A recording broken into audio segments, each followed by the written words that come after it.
గీతా దర్శనం 31వ చివరి భాగం 31:20 బ్రహ్మశ్రీ నోరి శ్రీనాథ వెంకట సోమయాజులు గారి వ్యాఖ్యానాన్ని మనం అనుసరిస్తున్నాం. వారివే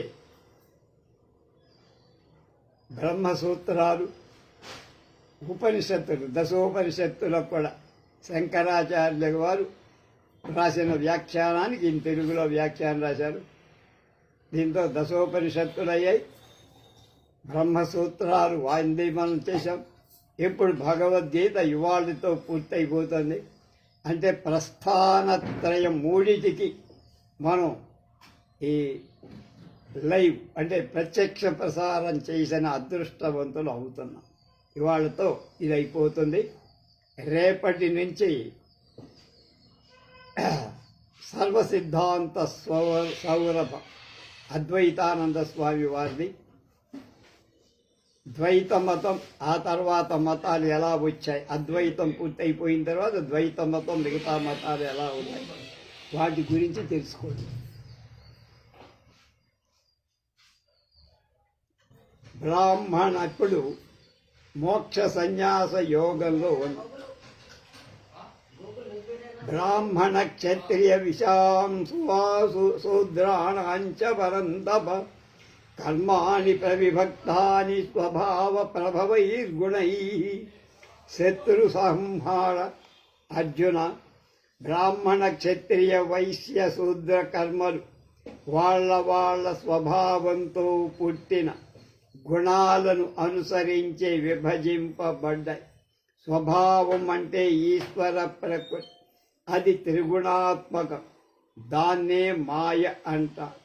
సత్వరజస్తమో గుణాలను అనుసరించే వాళ్ళ కర్మ విభాగం జరుగుతుంది. శమో దమస్తపశౌచం క్షాంతిరాజ్యమేవచ జ్ఞానం విజ్ఞానమాస్తేక్యం బ్రహ్మ కర్మ స్వభావజం. శమము అంటే అంతరింద్రియ నిగ్రహం, దమము అంటే బాహ్యేంద్రియ నిగ్రహం. కనుక ఇవి తప్పనిసరిగా ఉండాలి. అలాగే శౌచం కావాలి, ద్రవ్యశుద్ధి ఉండాలి. ఈ ద్రవ్యంతో సంపాదిస్తే ఆహార శుద్ధి ఉంటుంది. సత్ప్రవర్తన వల్ల ఆచరణ శుద్ధి కలుగుతుంది. ఇవన్నీ బాహ్యంగా పాటించే శౌచం.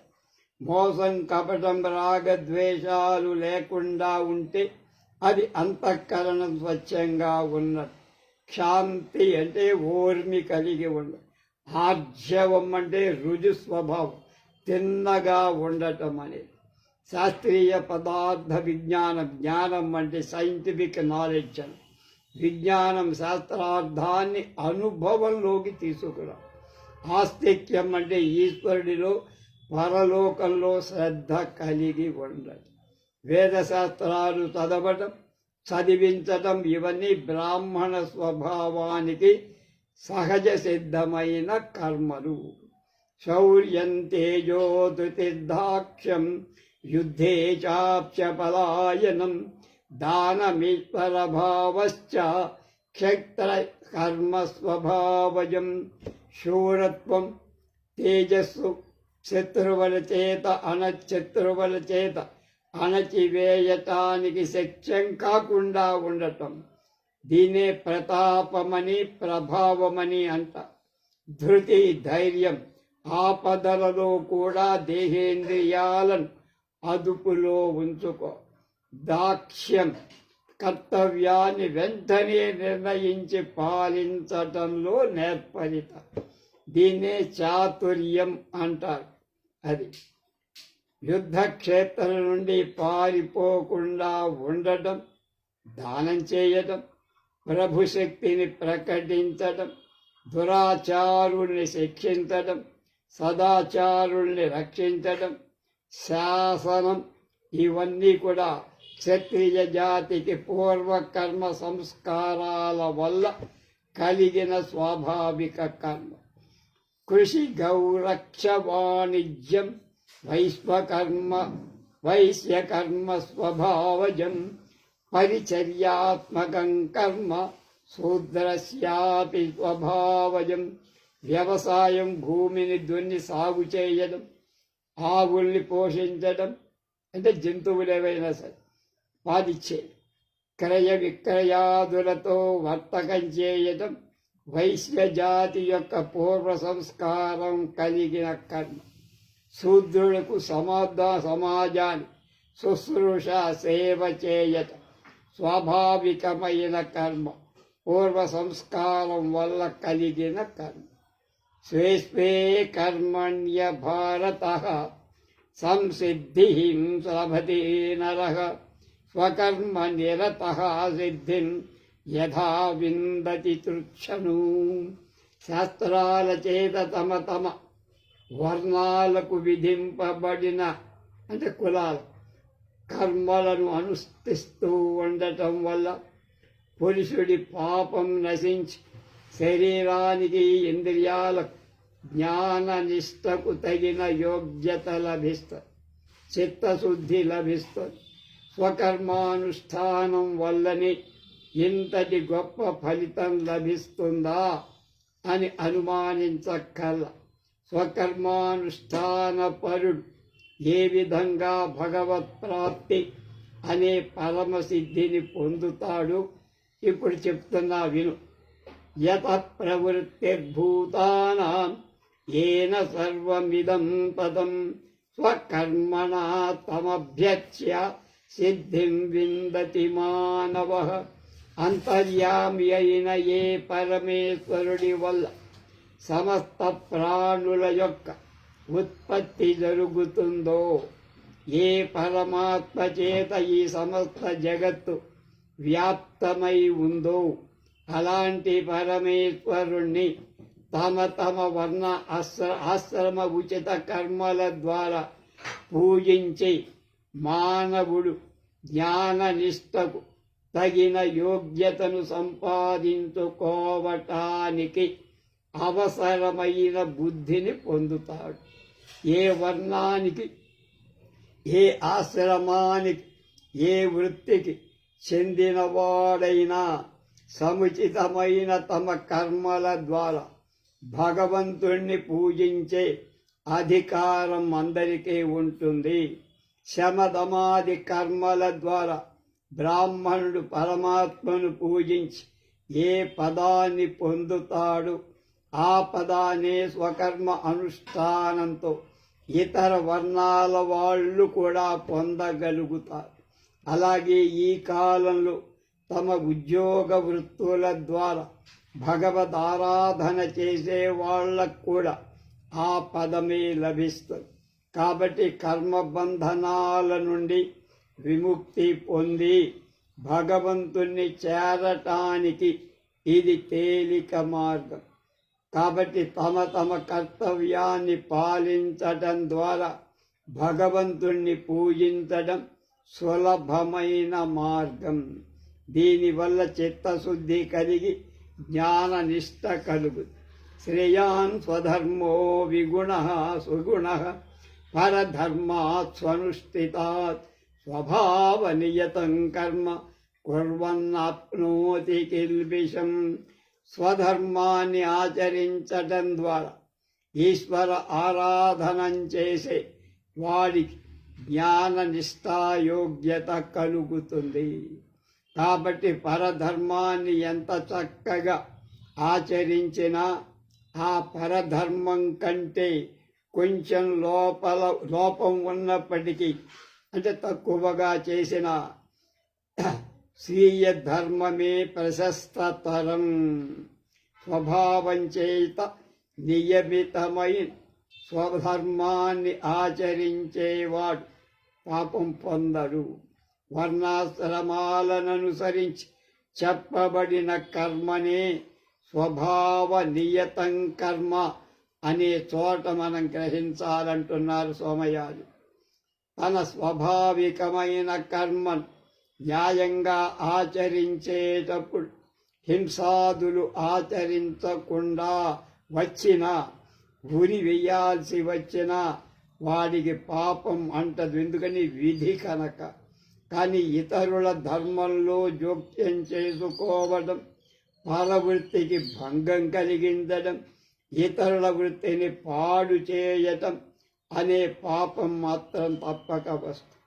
వర్ణాశ్రమ స్వభావ పరిస్థితుల్ని బట్టి ఎవడికి ఏ కర్మ విధింపబడిందో అది అతని సహజ కర్మ అవుతుంది. వ్యక్తి యోగ్యతను బట్టి ఇవాళ సమాజం విధించే వృత్తి కర్మలు కూడా సహజ కర్మలే అవుతాయి.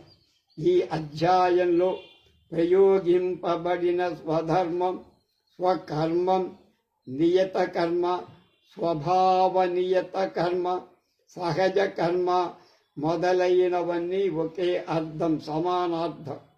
నేటి సమాజంలో ఎవడికి ఏ కర్మ విధింపబడిందో, ఏ వృత్తి అవలంబించాలో, ఏ కర్తవ్యం అప్పగింపబడిందో అదే వాడి నియత కర్మ.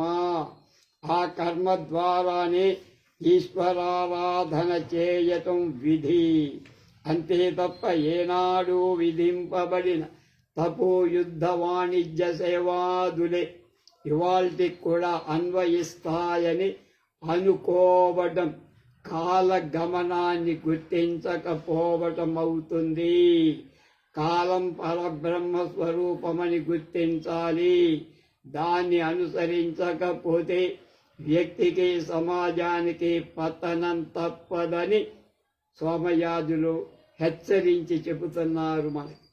సహజం కర్మ కౌంతేయ సదోషమపి తచ్ఛదేత్ సర్వారంభో హి దోషేణ ధూమేనాగ్నిరివావృతాః.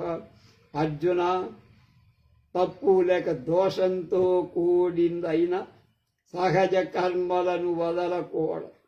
ఎందుకంటే పొగ చేత ఆవరింపబడిన అగ్నిలాగా అన్ని కర్మలు ఏదో ఒక దోషంతో ఉంటాయి. కాబట్టి స్వధర్మ, స్వకర్మ పరిత్యాగం కాదు, వదిలిపెట్టకూడదు. స్వధర్మాలు కానీ పరధర్మాలు కానీ ప్రకృతి గుణాలైన సత్వరజ సమస్తుల చేత ఆవరింపబడినవే. కాబట్టి దోషయుక్తాలే అయినా విషంలో పుట్టిన క్రిమి విషంలో తింటూ బతుకుతున్నట్లుగా మానవుడు హింసాది దోషాలతో కూడినవైనప్పటికీ స్వభావ నియతమైన కర్మలను ఆచరిస్తూ బతక, దానివల్ల పాపం రాదు. పరధర్మం భయావహం అని ఇంతకు ముందే చెప్పి, కనుక కర్మ చేయకుండా ఎవ్వడు ఒక్క క్షణం కూడా ఉండదు. అసక్త బుద్ధి సర్వత్ర జితాత్మా విగత స్పృహ నైష్కర్మ్య సిద్ధిం పరమాం సన్యాసేనాధిగచ్చతి. పుత్రదార ధనాధికాల మీద సంగమం, అపేక్ష అంటిపెట్టుకోవడం ఏమాత్రం అంతఃకరణం కలవాడు, అంతఃకరణాన్ని వశంలో ఉంచుకున్నవాడు జీవాత్ముడు.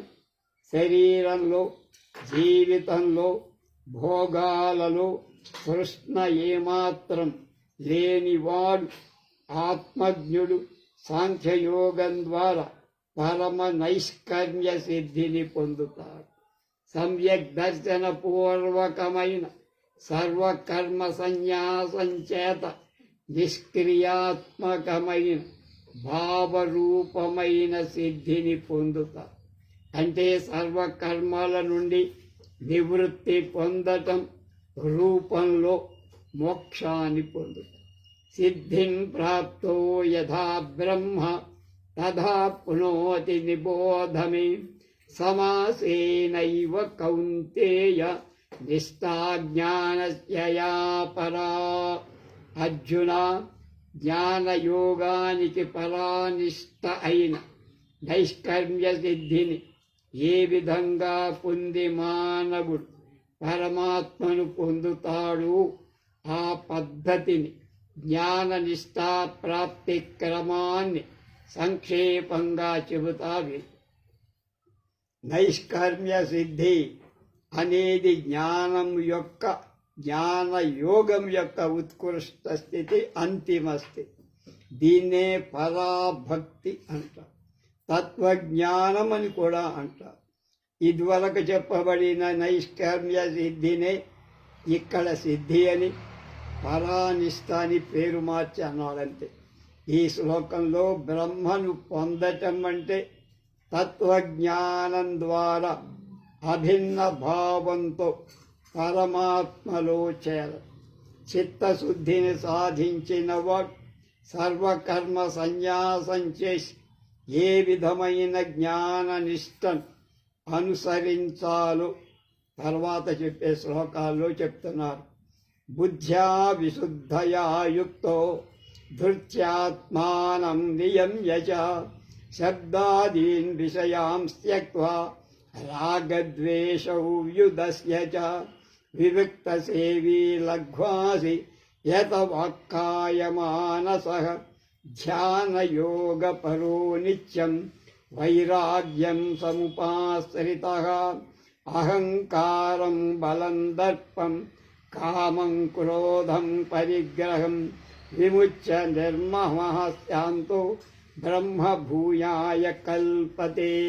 నిర్మలమైన బుద్ధితో కూడిన వాడై ధైర్యంతో శరీర ఇంద్రియ సమూహాన్ని స్వాధీనం చేసుకున్నవాడై శబ్దస్పర్శాది విషయాలను విడిచి మంచి సామర్థ్యంతో శరీర స్థితికి అవసరమైన వాటి కంటే అధికమైన సుఖభోగాల వదిలేసి శరీర స్థితికి అవసరమైన వాటిలో సైతం రాగద్వేషాలను వదిలివేసిన వాడై గిరి గుహాది రహస్య ప్రదేశాల్లో తింటూ మితాహారం తీసుకుంటూ నిద్రాది దోషాలను పోగొట్టి చిత్త ప్రసాదాన్ని కలిగించటానికి మితాహారం, వాక్కును శరీరాన్ని మనస్సును అదుపులో ఉంచుకొన్నవాడే ఎప్పుడు ధ్యానయోగ పరుడై ఆత్మస్వరూప చింతనలో ఏకాగ్రమైన మనస్సు కలవాడై వైరాగ్య భావాన్ని పెంచుకున్నవాడై అహంకారాన్ని, బలాన్ని, గర్వాన్ని, కామాన్ని, క్రోధాన్ని, పరిగ్రహాన్ని కూడా వదిలేసి దేహధారణ జీవనంలో కూడా మమకారం లేనివాడై శాంతుడైన యతి అభిన్న భావంతో సచ్చిదానంద రూప పరబ్రహ్మంలో స్థితిని పొందటానికి సమర్థుడవుతాడు. బ్రహ్మభూత ప్రసన్నాత్మా న శోచతి న కాంక్షతి సమః సర్వేషు భూతేషు మద్భక్తిం లభతే పరాం. పరబ్రహ్మను పొందినవాడై నిర్మలమైన అంతఃకరణ కలవాడై ప్రసన్న చిత్తుడైన యోగి దేని కోసం కూడా దుఃఖించడు, దేన్ని కోరుకోడు. బ్రహ్మభూతుడికి శరీరాదుల విషయమైన దుఃఖం ఉండదు. సాంసారిక వస్తువుల మీద కోరిక కూడా ఉండదు. అతడు పూర్ణ కాముడు. సర్వభూతాల మీద తన స్వామ్యంతో సుఖ దుఃఖాలను సమానంగా చూస్తాడు. ఈ విధంగా జ్ఞాననిష్ఠుడు పరమేశ్వరుడి యందు జ్ఞాననిష్ట అని, తత్వజ్ఞానమని వ్యవహరింపబడే జ్ఞానయోగ ఫలమైన పరాభక్తిని పొందు. భక్త్యా మామభిజానాతి యవాన్ యశ్చాస్మి తత్వతః తతో మాం తత్తత్వతో జ్ఞాత్వా విశతో తదనంతరం. తతో మాం తత్వతో జ్ఞాత్వా విశతే తదనంతరం.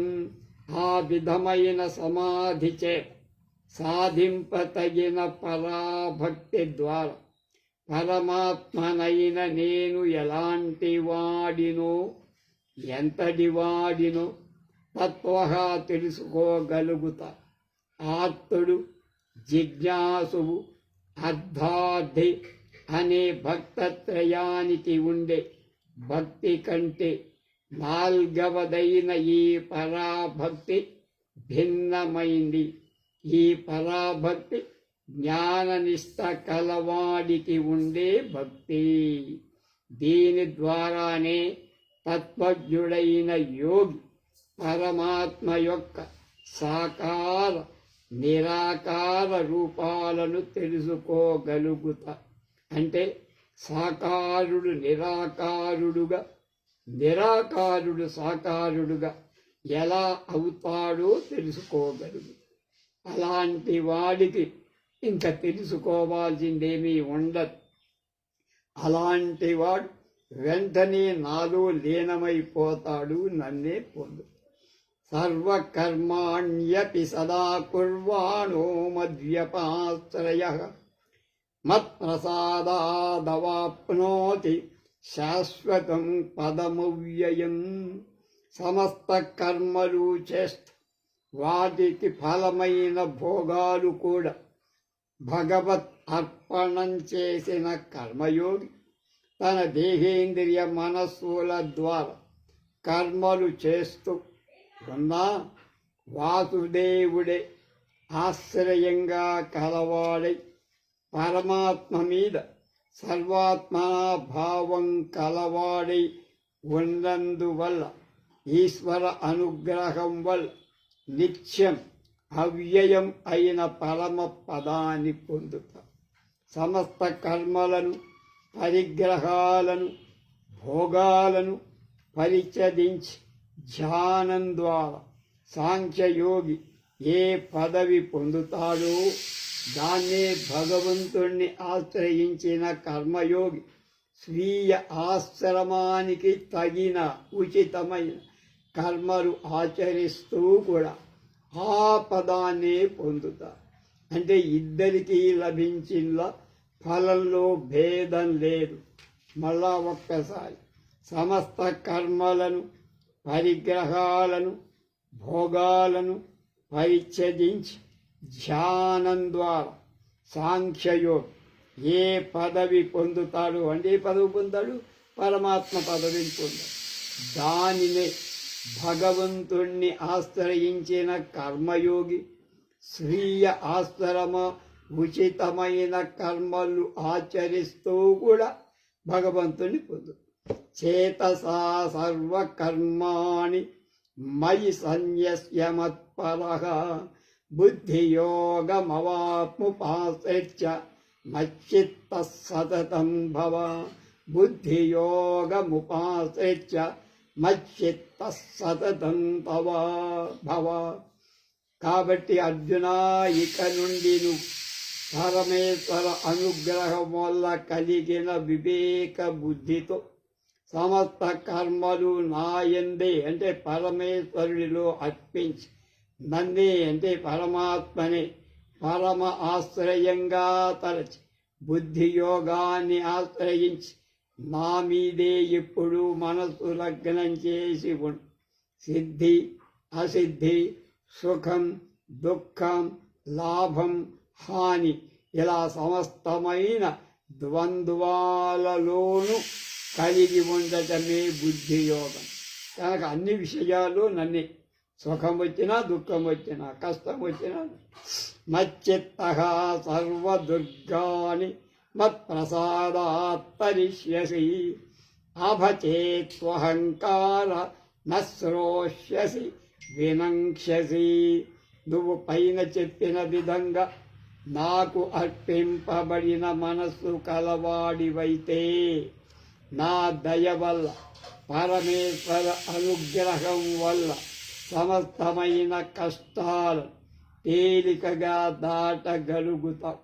అలా కాక అహంకారంతో నా మాటను లక్ష్య పెట్టకపోతే నువ్వు వినాశనమే పొందుతావు. పరమ పురుషార్థమైన మోక్షం నుండి జారిపోతావు, భ్రష్టుడవై. పరమేశ్వరుడి మీదే నిరంతర మనస్సు లగ్నం చేసి ఉన్నవాడి తానంటూ చేయవలసింది, పొందాల్సింది ఏం లేదు. కాబట్టి దుఃఖాలు ఉండవు. నమే భక్త ప్రణశ్యతి అని ఇదివరకు చెప్పాడు 9వ అధ్యాయం 31వ శ్లోకం. అహంకారంతో భగవద్ వచనాన్ని, భగవత్ ఆదేశాన్ని వినకపోతే వినాశనం తప్పదు. యజ్జహంకారమాశ్రిత్య నయోచ్ఛన ఇతి మన్యసే మిచ్ఛేష వ్యవసాయస్తే ప్రకృతిస్త్వాం నియోక్ష్యతి. ఏ కారణం చేతనైనా నువ్వు అహంకారాన్ని ఆశ్రయించి దురహంకారంతో, దురభిమానంతో యుద్ధం చెయ్యొద్దు అని నిశ్చయించుకుంటే అలాంటి నీ నిశ్చయం మిథ్య అవుతుంది, వేస్ట్, వృధా అవుతుంది. ఎందుకంటే నీ స్వభావాన్ని బట్టి చెప్పాం. కానీ నీ స్వభావం క్షత్రియ స్వభావం. బలవంతంగా నిన్ను యుద్ధానికి అది వినియోగిస్తుంది. అది లక్ష్యం. నా యోచనే, నేను యుద్ధం చేయను అర్జునుడు అన్న వాక్యాన్ని గుర్తు చేసి యుద్ధం చేయడం, చేయకపోవడం నీ వశంలో లేని విషయం రా. రజోగుణ స్వరూపమైన క్షత్రియ ప్రకృతి, క్షత్రియ స్వభావం కాబట్టి ఆ ప్రకృతి నీ చేత యుద్ధం చేయిస్తుంది అని భావం. సైనికుడు, ఒక బ్రాహ్మణుడు కోమటైన సైనికుల్లో చేరాడు. నేను అక్కడికి వెళ్ళి నేను దంజం మార్చుకోవాలి, నేను బ్రాహ్మణ్ణి, పాకిస్తాన్ మీద దాడిను, బాంబు పేల్చను అంటే కుదరదు. నువ్వు డ్యూటీ ఎక్కావు కనుక చేయాలి. స్వతసిద్ధంగా నీ ధర్మం. స్వభావజేన కౌంతేయ నిబద్ధః స్వేన కర్మణ కర్తుం నేచ్ఛసి యన్మోహాత్ కరిష్యస్య వశోపి తత్. అర్జున, నువ్వు క్షత్రియ స్వభావం వల్ల పుట్టిన స్వీయ కర్మ చేత బద్ధుడవు. అలాంటి క్షత్రియోచితమైన స్వీయ కర్మను మోహపరవశుడవై అవివేకం వల్ల చేయటానికి ఇష్టపడకపోతే ఆ కర్మని నువ్వు పరవశుడవై చెయ్యాల్సి వస్తుంది. అంటే నీ స్వాభావిక కర్మకు లోబడి, పరమేశ్వర శక్తికి లోబడి తప్పకుండా చెయ్యాల్సి వస్తుంది. ఈశ్వర సర్వభూతానాం హృద్దేశేऽర్జున తిష్టతి భ్రామయన్ సర్వభూతాని యంత్రారూఢాని మాయయా. అర్జున, శరీరమనే యంత్రంలో ఆరూఢమై ఉంటూ సమస్త ప్రాణుల అంతర్యామి అయిన పరమేశ్వరు తన మాయ చేత వారి వారి కర్మలను అనుసరించి ప్రాణులన్నింటినీ తిప్పుతూ వాటి వాటి హృదయాల్లో ఉంటారు. శరీరాన్ని యంత్రమని రూపంగా చెప్పటం వల్ల, యంత్రమని రూపక సమాసంగా చెప్పటం వల్ల రైలు లాంటి యంత్రంలో కూర్చున్నవాడు తాను స్వయంగా రైలు నడపకపోయినా ఆ యంత్రం నడుపటం వల్ల అతడు నడుస్తున్నట్టే. ఆత్మ నిశ్చలమైంది, నిష్క్రియమైంది. అనాది సిద్ధమైన అజ్ఞానం కారణంగా శరీరంతో ఆత్మకు సంబంధం కలిగి ఉంది. అందుచేతనే శారీరక క్రియ ఆత్మక్రియ అని అనుకుంటున్నా. ఈశ్వరుడు అన్ని భూతాల్లో ఉన్నాడని చెప్పారు. యంత్రాన్ని నడిపే ప్రేరకుడు తాను యంత్రంలో ఉండాలి. అందుకే ఈశ్వరుడు అన్ని ప్రాణుల అంతఃకరణలలో ఉన్నాడు. తమేవ శరణం గచ్చ సర్వభావేన భారత తత్ప్రసాదాత్ పరాం శాంతిం స్థానం ప్రాప్స్యసి శాశ్వతం. అర్జున, సంసార దుఃఖ నివృత్తి కోసం ఈశ్వరుణ్ణి అన్ని విధాలుగా శరణు పొందు. ఆ పైన ఈశ్వర అనుగ్రహం వల్లని పరమశాంతిని, నిత్యమైన వైష్ణవ పద విష్ణు స్థానాన్ని పొందు. సర్వభావేన అంటే ఈశ్వరుడే పరమ ప్రాప్యుడు. ఎవరి దగ్గరికి వెళ్ళాలి? ఈశ్వరుడి దగ్గర.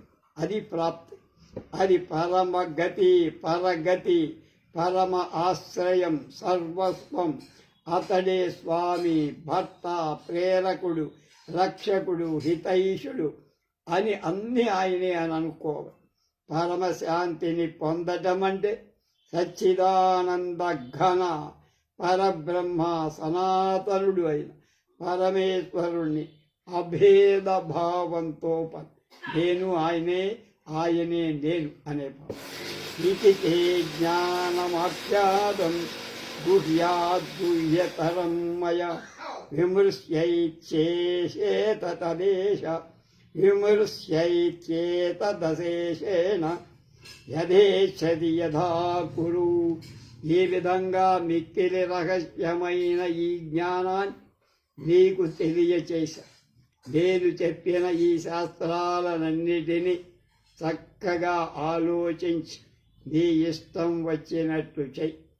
కృష్ణుడు 1-2వ అధ్యాయం 11వ శ్లోకంలో ఉపదేశాన్ని ప్రారంభించి సాంఖ్యయోగం, కర్మయోగం చెప్పి ఈ 2 సాధనాల ద్వారా సధర్మమైన యుద్ధం చేయటమే కర్తవ్యం అనే విషయాన్ని మధ్య మధ్య అధ్యాయం 2లో 18, 37, అధ్యాయం 3లో 30, అధ్యాయం 8లో 7, అధ్యాయం 11లో 34వ శ్లోకాల్లో ఎక్కడికక్కడ చెన్నాకోలు పెట్టి హెచ్చరిస్తూనే వచ్చా.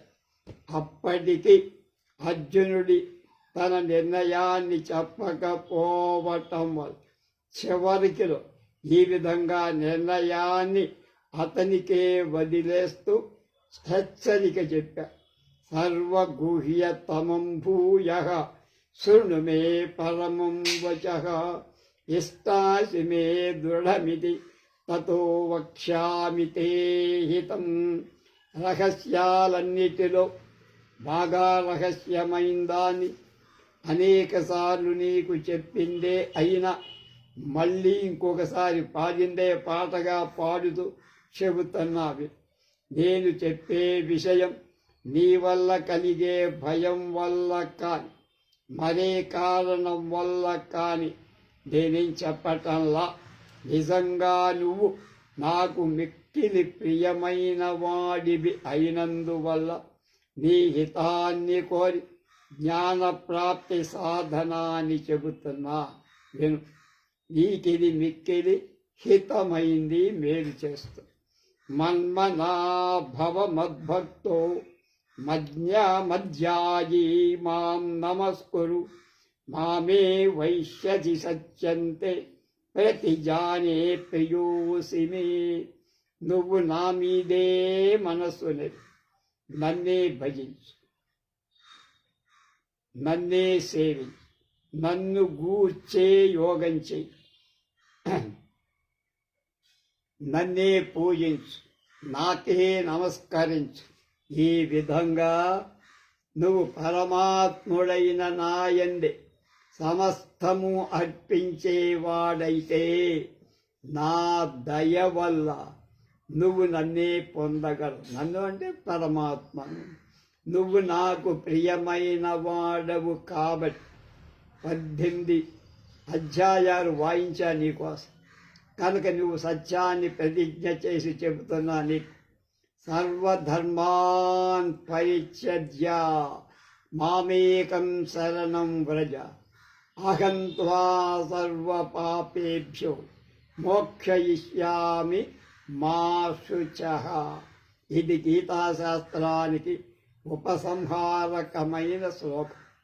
అర్జున, సమస్త ధర్మాలను వర్ణాశ్రమ పరిస్థితి స్వభావానురూపంగా మానవ కర్తవ్యాలైన అన్ని కర్మలు పాటు నిషిద్ధ కర్మలు కూడా నాయందే త్యజించి పరమేశ్వరుడైన నన్నొక్కన్నే శరణు అలాంటి నిశ్చిత బుద్ధి కల నిన్ను సర్వశక్తివంతుడైన నేను అనే సమస్త పాపాల నుండి విముక్తుణ్ణి చెయ్యగలను.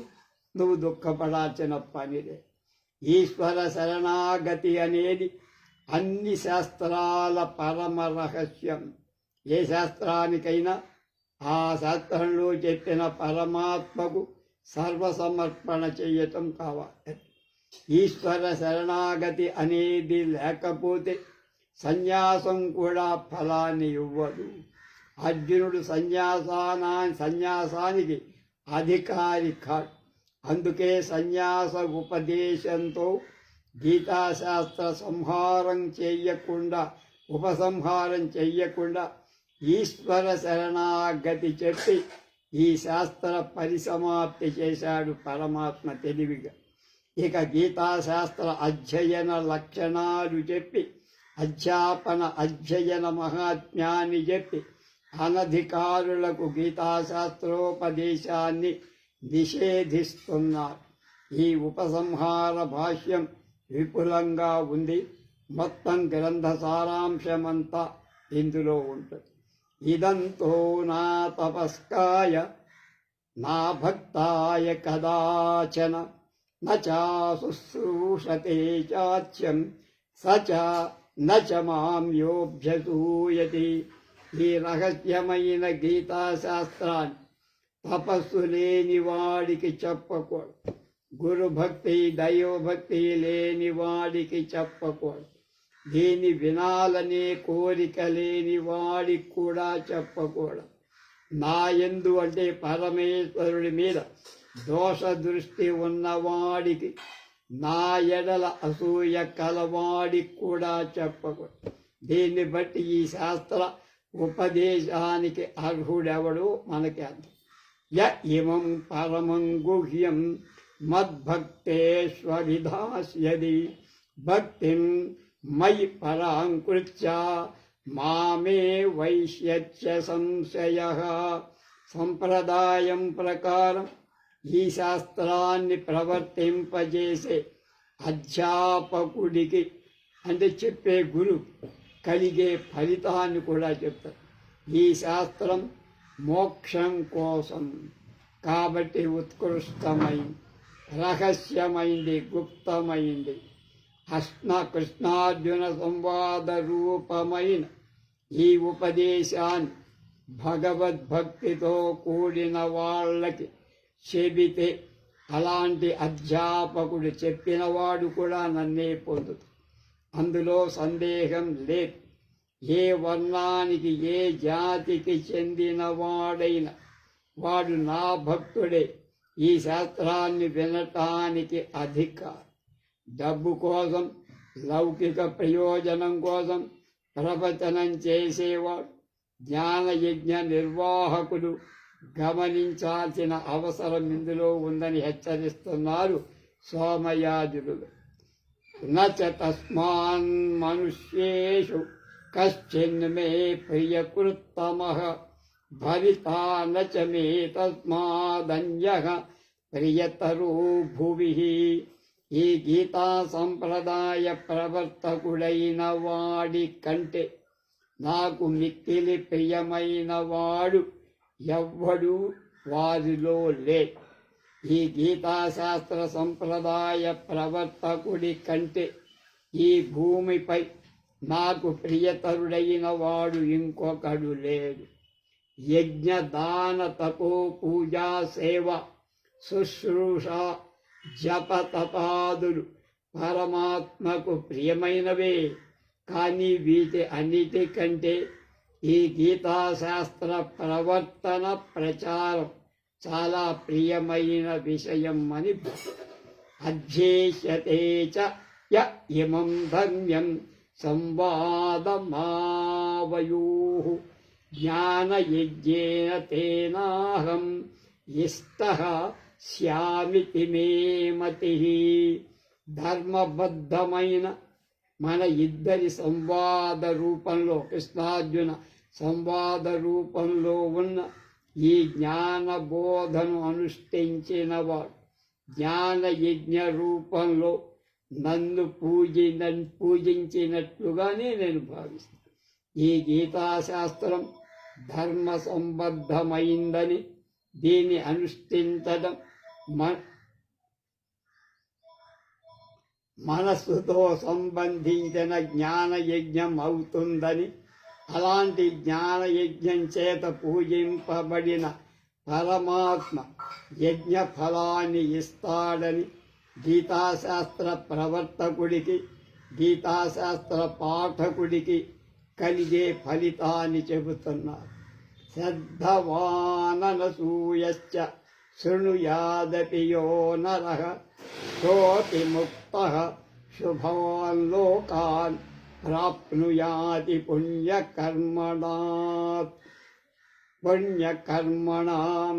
శ్రద్ధతో కూడిన వాడై, అసూయ లేని వాడై, ఈ పరమాత్మ ఉపదేశాన్ని విన్నవాడు కూడా పాప విముక్తుడై అగ్నిహోత్రాది పుణ్యకర్మ అనుష్ఠాన పరులైన వాళ్ళు పొందే ప్రశస్తమైన లోకాలు పొందుతారు. ఈ ఉపదేశాన్ని విన్నవాళ్లకే ఇంతటి ఫలం లభించిన అర్ధజ్ఞానం కలిగి దీన్ని అనుష్ఠించే వాడికి కలిగే ఫలాన్ని గురించి వేరే చెప్పక్కర్లేదు కదా. కచ్చిదేతచ్ఛృతం పార్థ త్వయైకాగ్రేణ చేతసా కచ్చిదజ్ఞాన సమ్మోహః ప్రణస్తస్తే ధనంజయ. అర్జునుడు కనీసం శ్రోతగానైనా ఫలం పొందడ అనే విషయాన్ని తెలుసుకోవటానికై కృష్ణుడే ప్రశ్నిస్తున్నాడు. అర్జున, నేను చెప్పిన ఈ గీతాశాస్త్రాన్ని ఏకాగ్రమైన మనస్సుతో విన్నావా? అజ్ఞానం వల్ల కలిగే నీ మోహం, అవివేకం అంటే యుద్ధం చెయ్యకూడదు అనే భావం తొలగిపోయిందా? లేదా? నీ మోహం తొలగిపోతే నువ్వు శ్రద్ధగా విన్నది, నీ అవివేకం తొలగకపోతే శ్రద్ధగా విననట్టే లెక్క. ఏకాగ్ర చిత్తంతో, శ్రద్ధతో, ధ్యానంతో గీతాశాస్త్ర పఠన శ్రవణాధికాలు జరగనప్పుడు దీన్ని చదవటం, వినటం వ్యర్థమే అని మనకు కూడా హెచ్చరి. అర్జున అప్పుడు అంటున్నాడు, ఉవాచ నష్టో మోహః స్మృతిర్లబ్ధా తత్ప్రసాదాన్మయాచ్యుత స్థితోస్మి గత సందేహః కరిష్యే వచనం తవ. అచ్యుత, నీ దయ వల్ల నా మోహం నశించి అజ్ఞానం వల్ల కలిగిన సంసారం యొక్క అనర్థాలన్నిటికీ కారణమైనట్టి మోహం నన్ను వదిలి వెళ్ళిపోయి తత్వ విషయమైన స్మృతి కలిగి మరచిపోయిన విషయం గుర్తుకు వచ్చినట్లుగా ఆత్మతత్వ స్మృతి కలిగింది. ఆ కారణంగా నా సందేహాలన్నీ తొలగిపోయాయి. నువ్వు చెప్పిన విధంగా చేస్తా. కరిష్యే వచనం తవ, నువ్వు చెప్పినట్టు చేస్తా. కర్తవ్య అకర్తవ్యాలు వదిలేసి నిమిత్తమాత్రుడిగా లోక సంగ్రహం కోసం లీలారూపంగా నువ్వు చెప్పినట్లు చేస్తా. ఆ సంజయ ఉవాచ, అక్కడ అందుకుంటున్నాడు. ఇచ్చహం వాసుదేవస్య పార్థస్య చ మహాత్మనః సంవాదమిమమ శ్రౌషమద్భుతం రోమహర్షణం. ఈ విధంగా కృష్ణార్జున సంవాదాన్ని ధృతరాష్ట్రుడి వందించి చెప్పి ఉపసంహారపూర్వకంగా గీతాశాస్త్ర మహాత్మ్యాన్ని చెబుతున్నా. ఈ విధంగా నేను మహాత్ములైన వాసుదేవ అర్జునుల యొక్క మిక్కిలి గోప్యం రోమాంచకం అద్భుతం అయిన సంవాదాన్ని వినగలిగా. వ్యాస ప్రసాద శ్రుతవానే తద్గుహ్యతమం పరం యోగం యోగేశ్వరాత్ కృష్ణ సాక్షాత్ కథయత స్వయం. నాకు వ్యాస మహర్షి దయ వల్ల దివ్య చక్షువు లభించింది. ఆ దివ్య దృష్టి వల్ల ఉత్కృష్టం గోప్యం అయిన ఈ నరనారాయణ సంవాద రూపమైన యోగాన్ని సాక్షాత్తు యోగేశ్వరుడైన శ్రీకృష్ణుడు చెబుతుండగా విన్నాను. పరంపరంగా కాక డైరెక్టుగా పరమేశ్వరుడు చెప్తే విన్నా. రాజన్ సంస్మృత్య సంవాదమిమద్భుతం కేశవార్జునయో పుణ్య హృష్యామి చ ముహుర్ముహుః. ధృతరాష్ట్ర మహారాజ, అద్భుతమైన పాపహరమైన ఈ సంవాదాన్ని విని నేను మాటి మాటికి ఆ విషయాలను మననం చేసుకుని అధికాధికంగా సంతోషాన్ని నిత్యం అనుభవిస్తాను. తచ్చ సంస్మృత్య రూపమత్యద్భుతం హరి విస్మయో మే మహాన్ రాజన్ హృష్యామి చ పునః పునః.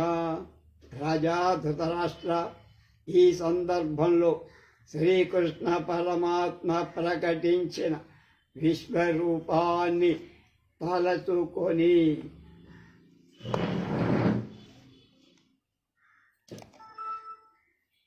మాటి మాటికి గొప్ప ఆనందాన్ని ఆశ్చర్యాన్ని అనుభవించా. నీకు దక్కలేదుగా, అక్కడ దక్కింది ఆయన వచ్చిన అని ఇలా కృష్ణార్జున సంవాద రూపమైన గీత ఉపదేశాన్ని తనకు కలిగిన ఆనందాన్ని చెప్పి సంజయుడు పాండవులకు విజయం తథ్యం అనే విషయాన్ని ఈ ప్రసంగాన్ని ఉపసంహరిస్తుంది. యత్ర యోగేశ్వర కృష్ణో యత్ర పార్థో ధనుర్ధరః తత్ర శ్రీ విజయో భూతే ధ్రువా నీతిర్మతిర్మమ అన్న కొండభద్ర సుబ్బారావు లాగా చెప్పేది. అర్జున, యోగీశ్వరుడైన కృష్ణ భగవానుడు గాంధీవ ధనుర్ధారి అయిన అర్జునుడు ఎక్కడ ఉంటారో లేక ఏ పక్షంలో ఉంటారో అక్కడే లక్ష్మి జయం విభూతి. విజయం విశిష్టమైన జయం, మామూలు జయం కాదు. విజయం విభూతి అచంచలమైన నీతి, స్థిరమైన నీతి ఉంటాయని నా అభిప్రాయం. భగవద్గీత 2వ అధ్యాయం 11వ శ్లోకం నుండి గీత ఉపదేశం ప్రారంభమై అక్కడ నుండి 30వ శ్లోకం వరకు జ్ఞానయోగాన్ని ఉపదేశించి ప్రాసంగికంగా క్షాత్రధర్మాన్ని దృష్టిలో ఉంచుకొని యుద్ధ కర్తవ్యాన్ని ప్రతిపాదించి 39వ శ్లోకం నుండి మళ్ళీ ప్రారంభించి ఆ అధ్యాయం పూర్తయ్యేదాకా కర్మయోగ ఉపదేశం చేశాడు పరమాత్మ. తర్వాత 8వ అధ్యాయం నుండి 17వ అధ్యాయం వరకు జ్ఞానయోగ దృష్టితో కర్మయోగ దృష్టితో పరబ్రహ్మ ప్రాప్తికి సాధనాలు చెప్పారు. ఇదంతా విన్న మీద అర్జునుడు ఇంతవరకు చెప్పబడనట్టి బహుముఖ విస్తరించి ఉన్నట్టి 17 అధ్యాయాల విషయసారాన్ని తెలుసుకోవాలనే తలంపుతో సన్యాసం, జ్ఞానయోగం, త్యాగం, ఫలాసక్తిరహిత కర్మయోగం వీటి తత్వాన్ని విపులంగా స్పష్టంగా తెలుసుకొనగోరి ప్రశ్నించాడు. ఈ అవకాశాన్ని గ్రహించి భగవాన్ ఈ గీతాశాస్త్ర సారాంశాన్ని 18వ అధ్యాయంలో చెప్పారు. ఈ విధంగా ఈ 18వ అధ్యాయం ఒక్కటే సంపూర్ణ గ్రంథము. ఈ ఒక్క అధ్యాయాన్ని కూలంకషంగా చదివితే భగవద్గీత సారమంతా గ్రహించడానికి అవకాశం. ఇది శ్రీమద్భగవద్గీతాసూపనిషత్ బ్రహ్మ విద్యాయ యోగశాస్త్రే శ్రీకృష్ణార్జున సంవాదే మోక్ష సన్యాసయోగో నామ అష్టాదశోధ్యాయః సమాప్తి మగమదిదం గీతాశాస్త్రం సమాప్తం అని మనకి దోరి శ్రీనాథ వెంకట సోమయాజులు గారు పూర్తి చేశారు. ఇప్పటికీ సరసభారతి ఫేస్బుక్ ద్వారా వ్యాస మహర్షి రచన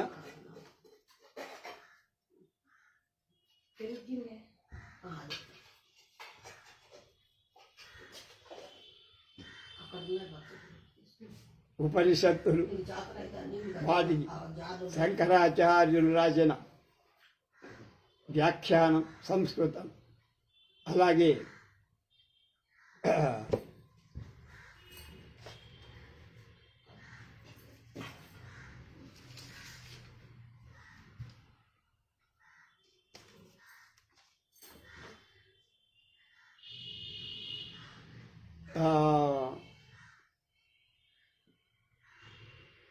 సర్వ ధర్మాలు కలిగినటువంటి దాన్ని తర్వాత గీతా రహస్యం, గీతం కూడా చెప్పారు.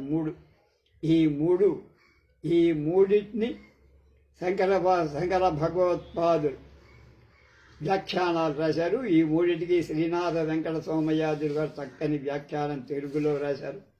దీంతో మనం ఈ మూడు కలిగినటువంటి వాటిని పూర్తి చేయగలిగాం. ఆ అదృష్టం మనం పొందాం. రేపటి నుంచి ఇదే సమయంలో శ్రీ అనుభవానంద స్వామి వారి అంతకుముందు 5 భాగాలు చదువుకున్న శంకరాద్వైతం తర్వాత భాగం దొరకల, దాని తర్వాత భాగం కూడా దొరకల. 8వ భాగం దొరికింది. ఆ 8వ భాగం 9వ భాగాలు ఉన్నాయి. అవి దీని వరుస పెట్టి దీని తర్వాత మనం పొద్దున కూడా చెప్పుకుంటాం.